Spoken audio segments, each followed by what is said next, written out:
Okay. John, would you like to introduce yourself? Yes. Yeah, I'm John Missler. I'm from American Senior Resources, and I've been doing this for 29 years now. Wow. So lots of changes in the Medicare world over that time period, and it's been good. So um, here to answer any questions we have, and Eric didn't say there was really an agenda tonight, Mm. so I'm not sure what you want me to answer or ask questions, or how do you want to proceed with this? Well, John, I have a few ideas. Why don't you start by telling us the changes that have been happening to Medicare? I know like there's been changes to the Medigap plans. That was probably last year, I think, in 2019. Yep. So if you could let us know what the changes that you know of for this year that could affect people's plan or that could affect people changing plan and so forth. Well, let's Yeah. start with that. Okay. So Medicare standardizes all the Medicare supplement plans that are out there. So what that means is the individual companies offering Medicare supplements do not have any say in what benefits are being offered, and they're lettered A through N. And so all these different plans are the exact same with any company that you join. So for me, it's all about looking at the best company and the best price for my clients. And 2 years ago, Medicare decided there was too much duplication of the plans. And so they eliminated Plan C and Plan F from the mix of A through N.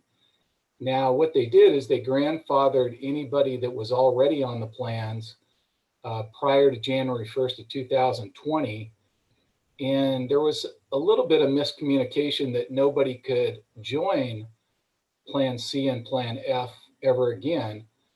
But that wasn't true. That's if you were on Medicare prior to January 1st of 2020 already, Got it. you are still eligible to apply for Plan F or Plan C. Hmm. Now, with that being said, in my opinion, there's better plans out there that are less expensive. And so people should look at the cost of the plan, and they also look at the benefits before they just jump to the conclusion that they're missing something with Plan F or Plan C. Mhm. And how does that affect any of the Medicare Advantage type plan? How does that work? Is that also something that's regulated, or is that company specific? Uh, well, they're apples and oranges. So when you have a Medicare supplement, the Medicare supplement is secondary to Part A and Part B. Mm-hmm.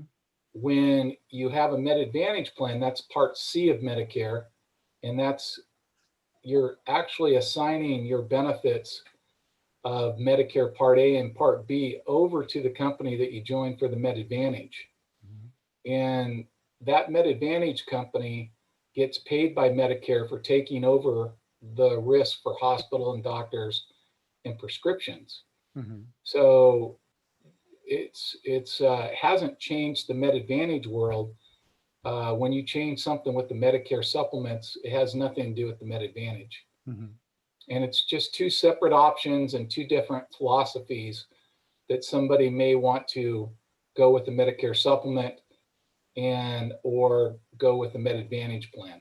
Both are very good, and both have their pros and cons to going with them. I know for the longest time, a lot of people wanted to stay with straight Medicare because it's available all over the country, Hmm. while some of the Med Advantage plan might be limited to a state. Or is it still the case, or it's no longer an issue? Medicare supplement plans are standardized, and once you purchase one, you can stay with that plan wherever you travel or wherever Mhm. you live. Okay.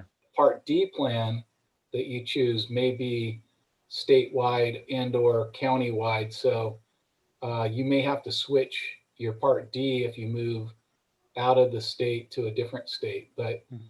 the Medicare supplements you can travel with you.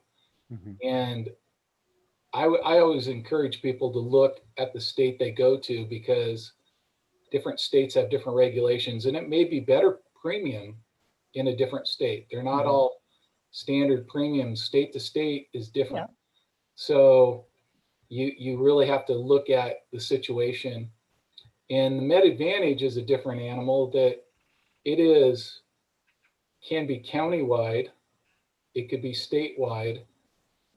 So if somebody has a change of address to a different state, they usually, well, I should say they do have to switch to the state that they join, and that county's where they join. So if you're moving within the state, then you just have to see if your plan will travel to that. It might be approved in 3 or 4 different counties, so it depends on what county you move to. But it does not require you to wait until annual enrollment to change plans. It will change. It's called a special enrollment period at that time, because you moved out of that county that plan's eligible, and so you can switch plans at that time. John, why is it that it's so different between counties? Why do they do that? Typically, the companies have to file their products from county to county, and they have to look. It's partially business and it's partially cost. Each county is a smaller county, may not be attractive to a company to go into that county. The cost might be escalated, even though you think it would go down. Offering a plan in a smaller county could bring the cost up. So they have to look from county to county, and they actually start looking at that cost and developing their products for each county in February, March. They're already, because they have to come out with their plans, in September, October. So each county has their cost, as you can imagine. Snohomish County and King County, they're very similar, but most counties are filed separately.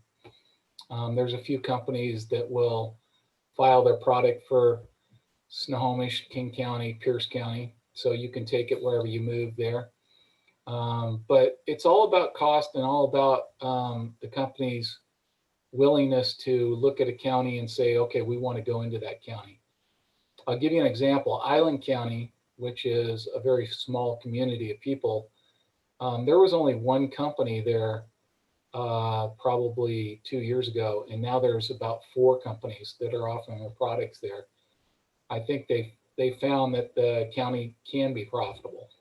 And of course, a business is about having to make sure they can be profitable in the area.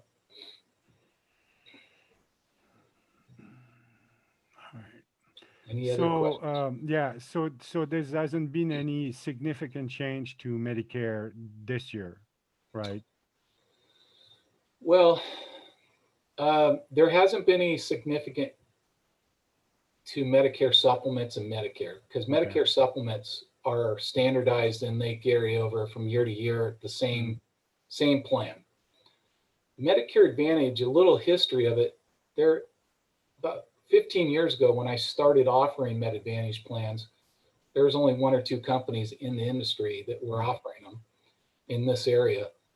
And they were basically just putting their toes in the water and trying to figure out how they were going to operate, because it was very new. And as time has gone by, the last 10, 15 years, we've seen plans get better and better and better as time has gone on, because they've learned how they can offer plans. They know the cost now. They know that they can be able to pay the claims and administer claims. And so over the last 10 or 15 years, I've seen just a transformation of these plans be better and better. And this year's no different. Okay. There's a lot of good plans out there. The plans have actually gotten better. They've actually lowered copays. For example, primary care doctors. They used to be $10 or $15. And then the company learned that it was people were hesitating to go to the doctor because they didn't want to pay a $10 or $15 copay. And so they've changed most of the plans to a zero copay for your primary care. Mhm.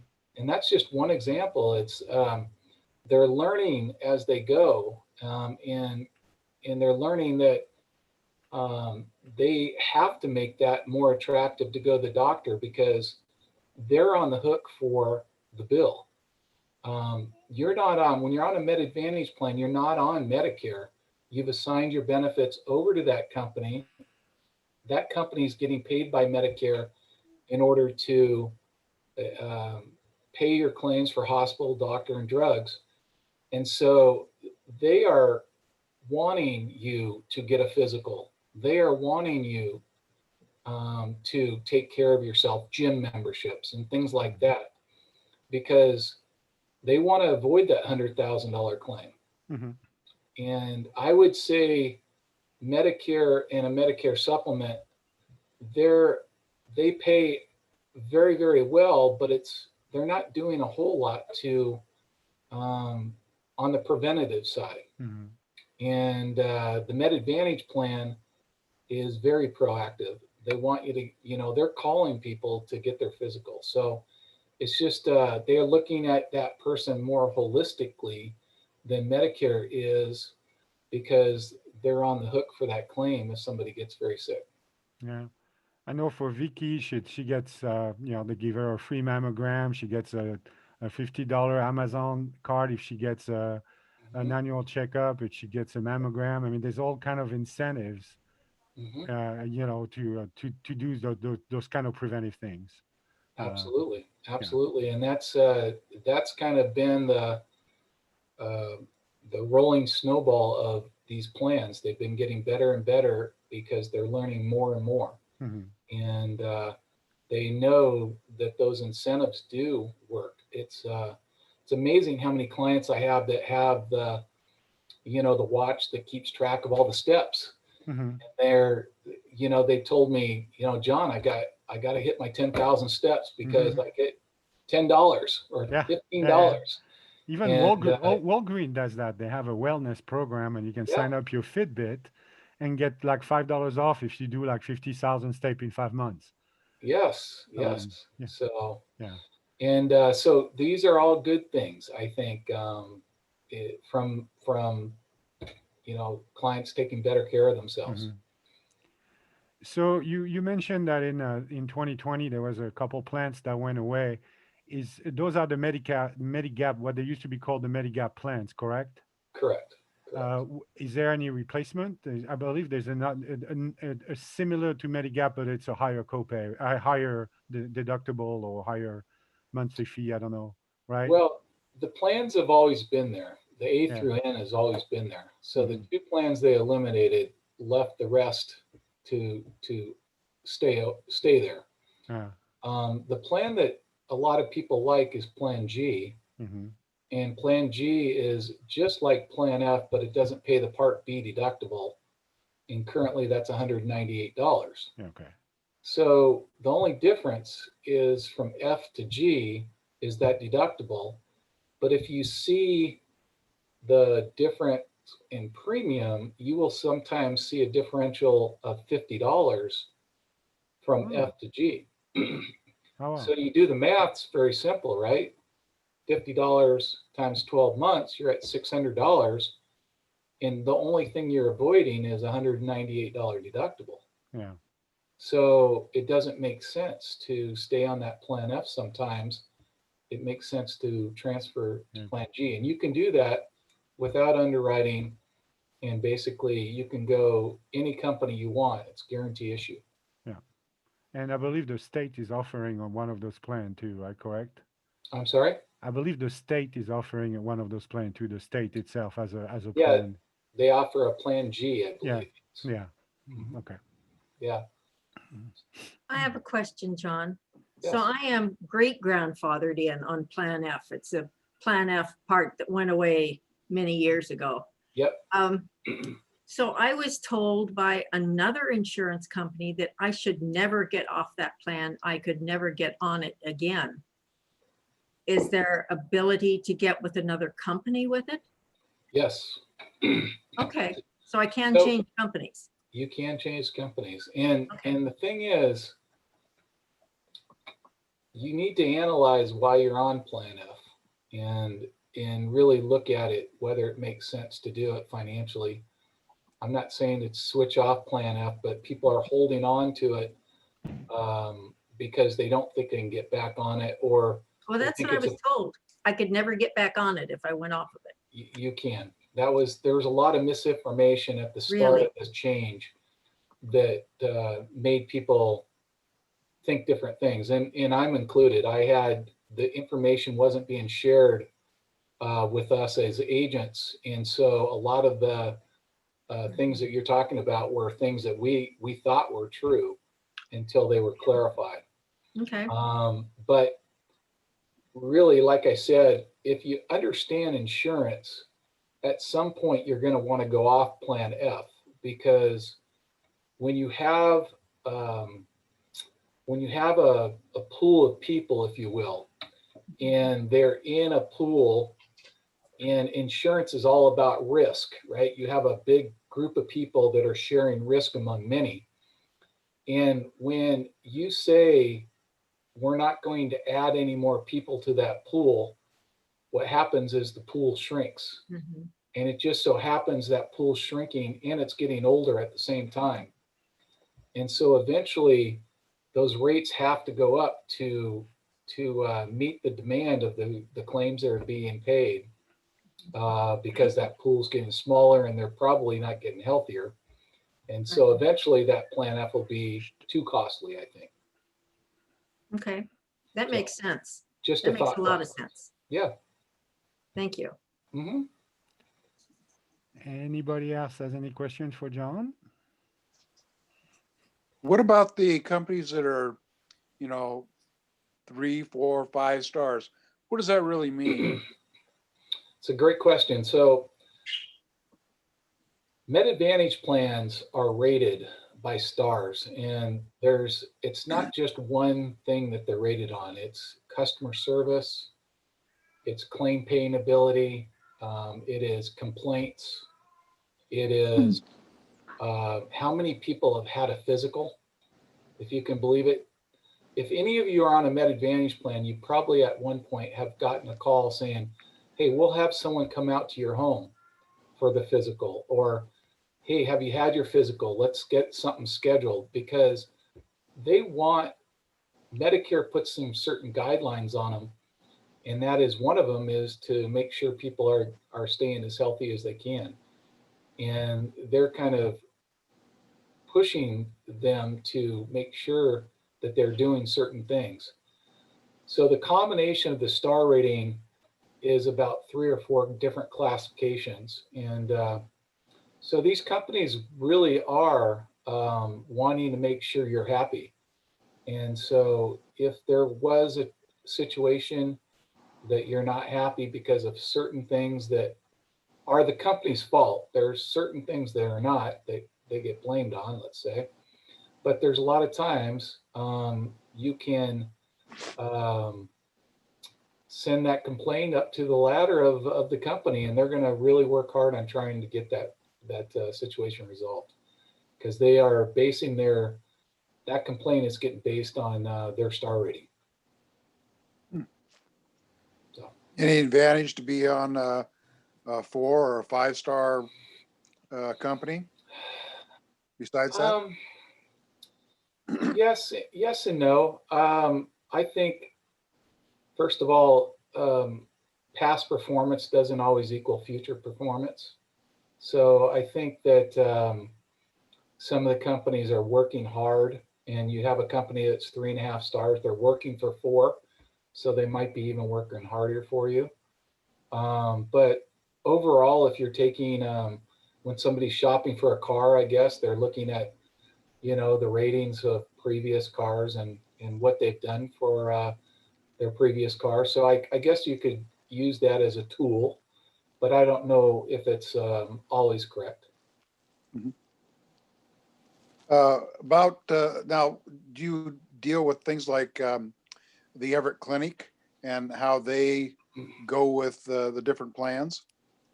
We are very active with Everett Clinic clients. Matter of fact, they didn't do it this year, but normally there are companies that sheet that they put out on American Senior Resources was on that list of agencies to contact.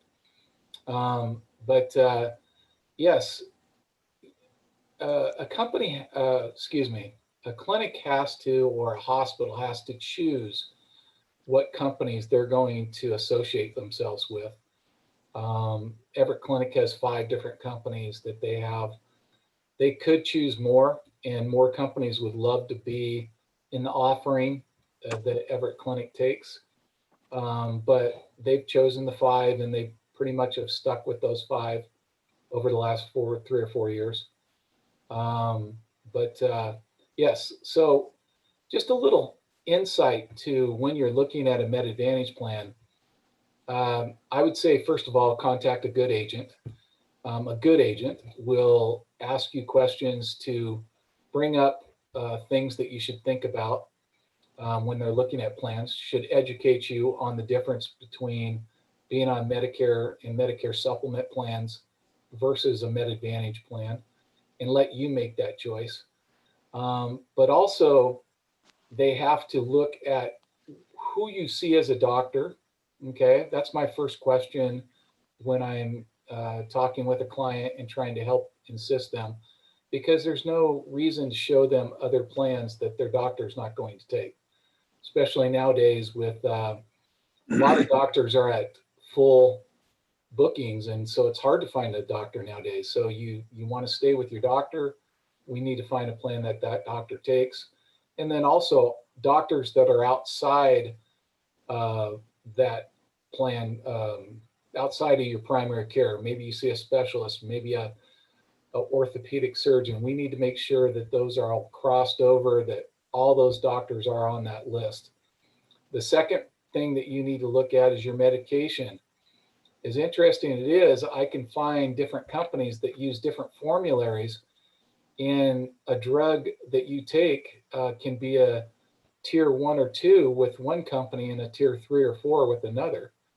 So it has to be all considered, the doctor, the medications, and of course the benefits. What are we looking for it to do? The premium might be a factor in it. Do we want to go with a 0 premium plan? Do we want to go with a pay a little bit more, but pay a little less when we're needed services? Yeah, And my sorry, go doctor's ahead, at Everett Clinic. I really like him, but I didn't see the company that I deal with on their prime, company this year. I've seen them in the past, but I didn't see it this year. What company are you with? Or Kaiser Permanente. Yeah. Kaiser is still with Everett Clinic, but there are certain clinics that aren't taking Kaiser with Everett Clinic. So you have to just look at the clinic you're at. But Kaiser is still being taken at Everett Clinic. Okay, good. That was my question. Yep, absolutely. Yeah. Well, that's the thing it goes exactly to what I was going to ask you about, is that I think a lot of people are afraid of change, first of all, but they also, this old adage saying that, well, I'm going to lose my doctors. Right. Right. Which is, as you, maybe you can expand a little bit more on that, which is not really true, as long as you do the proper research and, make sure that your doctor is going to take your Med Advantage plan or whatever Right. you're on. And I know for me, for example, with the cancer and so forth, most of my doctors are in Seattle or whatever, and there was not much of a battle, even though it's way out past, what my insurance would consider to be the safe zone, because they were pre-existing doctor and so forth. I had no problem keeping my doctors. It might not always be the case for everybody, but it is often an option. Yeah, the Med Advantage plans come in two types. One is a PPO plan, which stands for Preferred Provider Organization, where you can kind of self-direct your care to different doctors as long as they're in the network, and even out of the network if you choose to. It's more expensive to go out of the network, but stay in the network and you can be kind of self-direct your care. The HMOs are health maintenance organizations, and there's rare exceptions, but most of the time that referral process has to go to in-network doctors. So even though you might have care in one clinic, if there is a situation where you need to see a doctor outside that clinic, they can refer outside that clinic and into maybe a UW doctor or something that they're not capable of handling, or maybe there's a specialty that's not capable. So there is a process for that, a referral process. I know most clinics want to keep the care inside the clinic that you're attending, but there are situations where they will give that referral out. Yep. And that comes from your primary doctor then? Typically, the primary is the one I use the sports analogy. The primary care is the Russell Wilson. All right. So you have to ask Russell Wilson where you're going out for the pass. So you need to follow the rules. And when I talk to people and educate them about Med Advantage, I never stop saying, make sure you get your referral. Make sure you get your referral. There's a few plans that don't require referrals, but most do. And you need to make sure that the I's are dotted, T's are crossed, so those claims get paid properly. Let me add to that. There's an exception to the rule, except for medical emergency or accidents. Though all bets are off, you don't have to call for a referral or even question where you're going to go to get that best medical care. You just need to, if I slice my hand open, and I'm cooking, that is a medical emergency. I got to get my hand taken care of, and it's a Saturday. My doctor's office isn't open. I'm going to go down to the urgent care center and get it taken. They don't pay for the whole amount. If you go for an emergency, they'll pay up to an X amount, and then you have to pay the rest of it. Typically, there's a $90 deductible for the emergency. And unless you're admitted, that's typically waived. Or the urgent care centers, most plans have a copay for an urgent care center. Well, what I had experienced, I had an emergency situation and I had emergency surgery. And my plan paid a very good portion of it, but I was still left to pay the remainder. They didn't allow everything. It depends on what type of care you get. I was hospitalized, and it depends on what type of care that you get, whether or not a physician is accepted. I had to pay. It was a very, very costly surgery, and I had to pay close to $2,000 extra out of my pocket for what they didn't allow. Okay, it's hard to talk about individual situations and how that bill was adjudicated. Okay. But you're always welcome to question your bill, and I would encourage most people to do that. If there's an excessive bill over the medical emergency amount, I would question why and get some answers, because in most situations, if you're hospitalized before an emergency, that bill should be covered in its entirety, except for the possibility of if you're inpatient hospital, you're going to have an inpatient hospital copay for a day or two or three, how many you are in there. And if you're discharged from the emergency room the same day, that's where that $90 comes in. And there's also issues, for example, often the anesthesiologist, for example, for surgery is actually not part of your network, and you end up getting a bill from them directly. That can be easily avoided by being very specific that you don't want anybody dealing with your surgeries and so forth that is not affiliated with your insurance. And hospitals are known to do that. Suddenly you get a $1,000, $2,000 bill from an anesthesiologist that's not part outside of your network, and you got to figure out how to pay that. And they're known to do things like this, So you got to be also yourself had to be pretty specific, even though it's an emergency, right? But you have to be pretty specific to say it has to be within my network. Yeah. Another thing that I wanted to point out too, you said there was a few exceptions for your uh, not having to go to your PCP to get referral. There are actually exceptions to that. For example, if you have cancer, your oncologist can do all the referral he wants. Nobody's going to question it. Correct. Similarly, if you have those kind of disease, you don't have to go to a PCP every single time to get a referral. Your oncologist can refer you, whoever can refer you to anybody, and the insurance company will never say a word about it. Typically, the first referral to the cancer doctor, then the cancer doctor is doing the referrals from there. There you go. Correct. Yeah. That depends What on about your durable medical insurance. equipment? Oh, excuse me.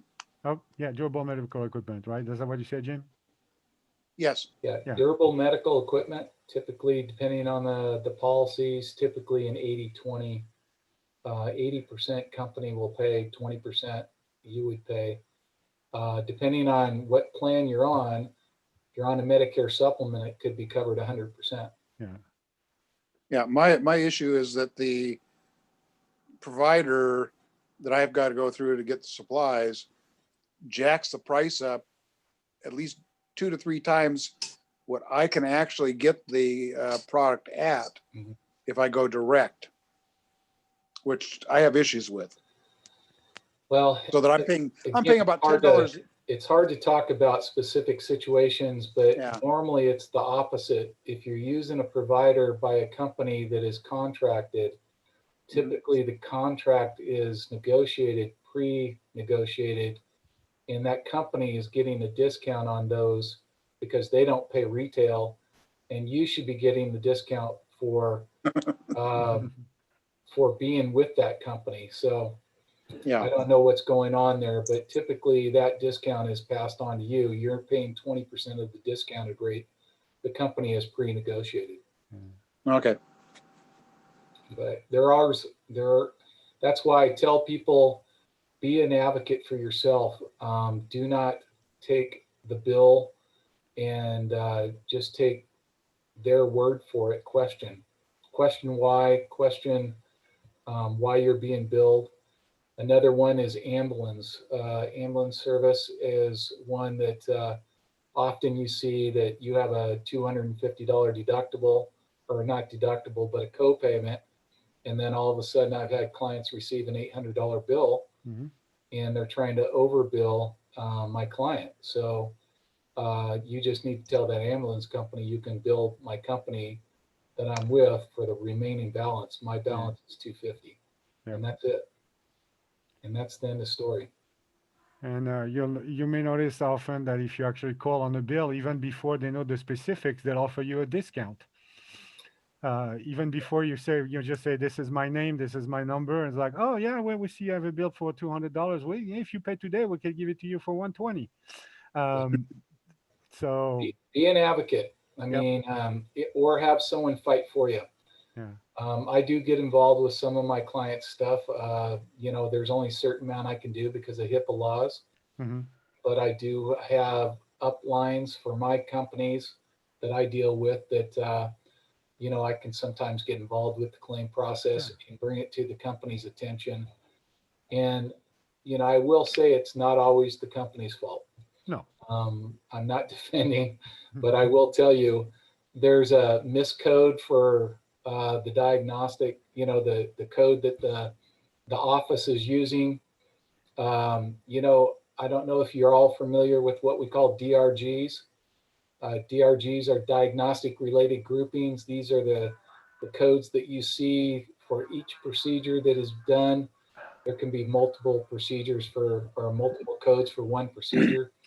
And each of those codes means something to how the company is going to pay the claim. So those codes sometimes are done incorrectly, and the company's getting that bill saying, well, we're not paying for this because of this code.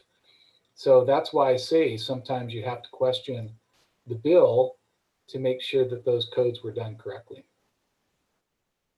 Is there some place we could look to get those codes and get an explanation of those codes? There is no, I used to have them, and it was those codes there's thousands and thousands of them. And there can be 3 or 4 codes for one situation because that situation, we did this with this patient and we didn't do that. So that's one code. Okay, we did 2 or 3 things. That's another code. So people ask me, how can I get those codes for the procedure that's being done? And that they won't give you that because they don't know what ultimately they're going to have to do. And they don't know what codes they're going to have to bill pre-surgery or pre whatever the situation you say. They can maybe be general with you, but they're not going to be able to figure it all out. So to John, answer your question, I haven't found those codes anywhere. It's anywhere that I can share. and some of them are dependent also. Different companies have different codes for different things. No, the codes are actually they're universal. Really? Yeah, each company uses the same codes, and I so don't know. Talking to my those doctor, he'll tell you he has to use different codes for different companies, otherwise they don't approve it for the same stuff. Well, that hasn't been my experience, but Okay. maybe I'm wrong. Everybody's different. So why don't you tell us a little bit about what your company does? That's the part you just skipped over. They just actually never said. Yeah, yeah, I didn't know how in depth you wanted me to go, but again, what a good agent will do is first of all educate, and I like to start with that, and then secondly, ask questions and see what your situation is. That may be related to health, medications, so on. Third, make sure the doctors are in there. Make sure that the company you're with is something that paying benefits what you want. There might be dental included in those Med Advantage plans. It might be vision. What's important to you? Do we pay a little bit more premium and get a little bit more benefits? Do we go Medicare supplement with Medicare in a Part D plan? Those are all things that, when I sit down with somebody, we have to look at. I was going to say, I don't know how much of you watch TV, but my joke lately has been I want to slap Joe Namath.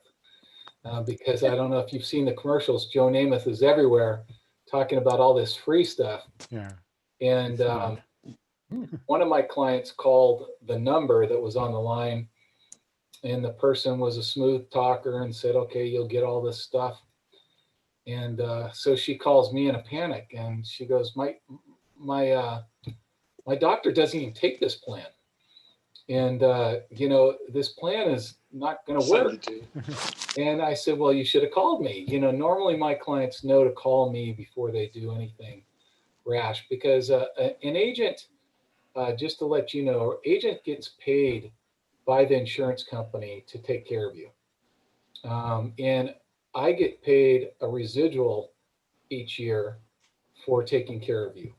So I'm all about keeping my clients happy and making sure they're on the right policy. And so make your agent work. During this time, it could be a simple phone call. Hey, John, I'm gonna stay with my policy. Is anything changed? And I'll answer that question. Or is there something better? Or my health changed, so I need to relook at this. Or I have a medication that's not being covered now, and I need to make sure that medication is covered. So, overall, Eric, I appreciate the opportunity to, kind of brag about myself, but I'm a good agent. You make sure that. I can vouch for that because I sent a couple of people to him and everybody's been really pleased with his service. Thank So, you.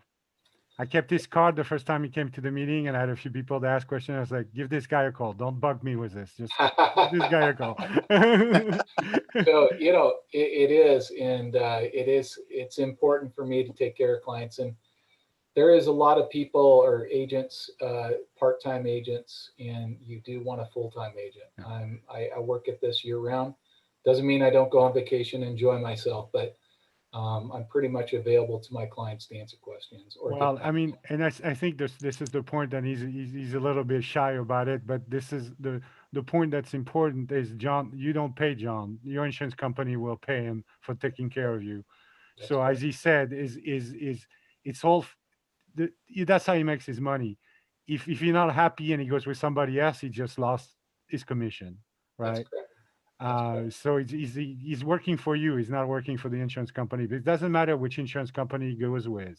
Yep. You know, the point is for you to be happy. And I know a lot of people don't have agents, and they stay with the same plan over and over, like Mhm. you, Sue, because they've been told things and whatever. And Sue, my recommendation is that you talk to John actually about your specifics. Oh, he's convinced me. I'm Okay. tired of spending days and days Yeah. every year investigating everything, making charts. Yeah. Yeah. What if you have Kaiser?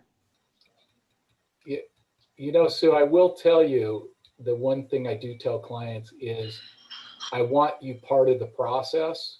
I don't want to be the process. So I think I encourage people to educate themselves. I want that. It's empowering to know. I don't want to be the only one that knows what you have. I Mhm. want you to know what you have. And so I think some of the investigation and some of the education is good for you. Yep. And knowing what you have, and you don't need to know the nuances like I do, Mhm. but you need to know enough to be able to say, I have this, and this is what it does. Mhm. And so you can use those benefits to the best of your ability each year. A lot of people don't know what they have. They bought something and they're not even using half the features of the Mhm. product. Mhm. And so know what you have, use it, and you'll be more empowered. I have a We have a- question. Yeah, go Um, ahead. What about even if you're happy with your, current insurance company, and let's say down the road you want to change and you have a pre-existing condition, what happens when you do change? How much will they allow based on your precondition? If you have a serious condition, if you have a moderate condition, etc. So MedAdvantage plans had to kind of, um, when Medicare approached them, they had to agree to certain things. And one of the things they had to agree with is that there is no there is no underwriting, there's no pre-existing conditions when you go from MedAdvantage plan to MedAdvantage plan. So there is no medium, you know, they cannot underwrite certain things or at all. They have to accept you as a whole person, Hmm. and they can't exclude anything. So what you see is what you get. You can't be excluded on that. Say that again. I didn't hear you. What you see on the benefits is what you're able to utilize. There's no pre-existing conditions, and you cannot be turned down for that. That's very important. Yeah. Very, very important. One person's been trying to ask you, do you deal with Kaiser? I do deal with Kaiser, yes. Okay. Well, Any other questions? I this is I imagine, since I am on Medicare with a supplemental of the union and they have all sorts of coverage, I kick the bucket before she does, then it drops by the wayside and she has to get her own insurance. That'd be the time to contact you to help her. Absolutely. I'd be honored. What's your phone number? Eric, are you going to post anything or? yeah, I can definitely post your information. Okay, Yeah. I'll give you my phone number now. Well, is it in the email you sent out? No, it isn't, but we can send it. We can send a follow-up email and with some of Okay. his information. Yeah. I'll give you my phone number for your reference now, but Eric, if you could just let them know Yep. how to contact me. Mhm. It's 425-218-9588. That's my cell phone. Thank you. Yep, you're welcome. Thank you. And if you want to email me, you can use J Missler, JMISS as in Sam, Ler, 2007 @gmail.com. I'm sorry, I didn't hear the after the Missler. 2007 @gmail.com. Okay. I have a couple different emails, but So do we. Only a couple? yeah, just a couple. Actually, I have three. One's Yeah. a junk email. I know two of them. Yes, yes. Well, I have to say, when you came to our group several years ago, I thought, oh, this is going to be boring. And then I realized it is anything but boring. Boring, yeah. So I was excited to hear, Thank to have you. you come back. And, Now, and now that you have dispelled that rumor about how I couldn't get, I shouldn't leave Plan F. Okay. Yes. And look the to- concept of that insurance is going to get more and more expensive for the reasons I gave. yeah. I'm paying half my income for makes- insurance premiums. It makes sense that you look around, at least educate yourself, and then know that there is options out there. You may not want to change, you may not, but at least make sure you know what's going on. Well, the main reason is that I have doctors at UW, Evergreen, Swedish, Virginia Mason, Everett Clinic, Providence. And So you're probably on the right plan. I can go anywhere. I don't pay anything except for drugs. So Yeah, And you- and don't let Plan G scare you. It's Yeah. it's only the deductible, and once the deductible's satisfied, They pay everything else. it's a Plan F.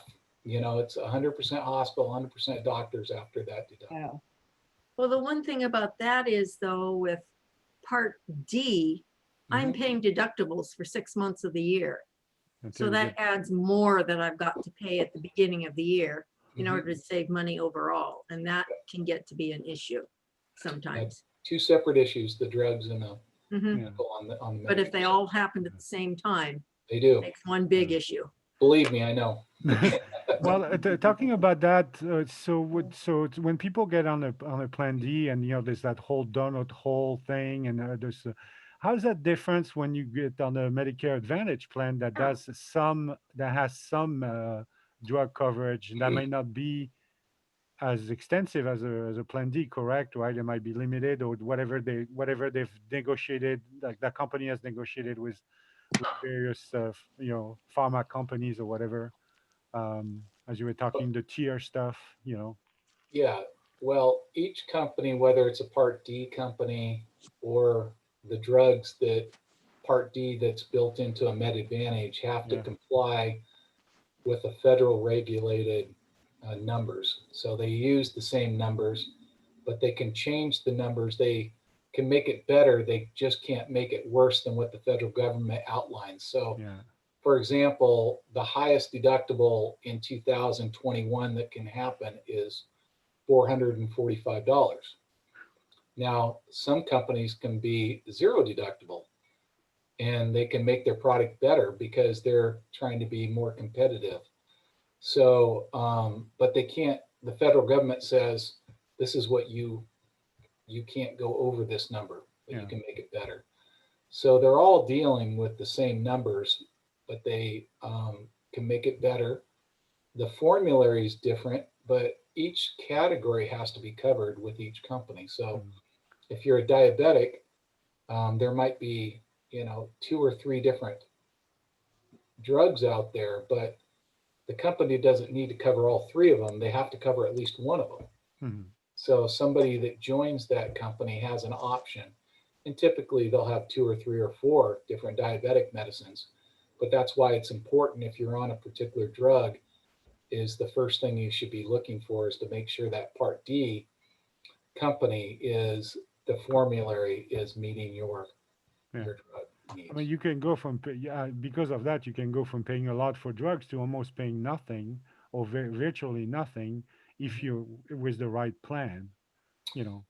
Yes, and like I said earlier, the tiers could be different from one company to another.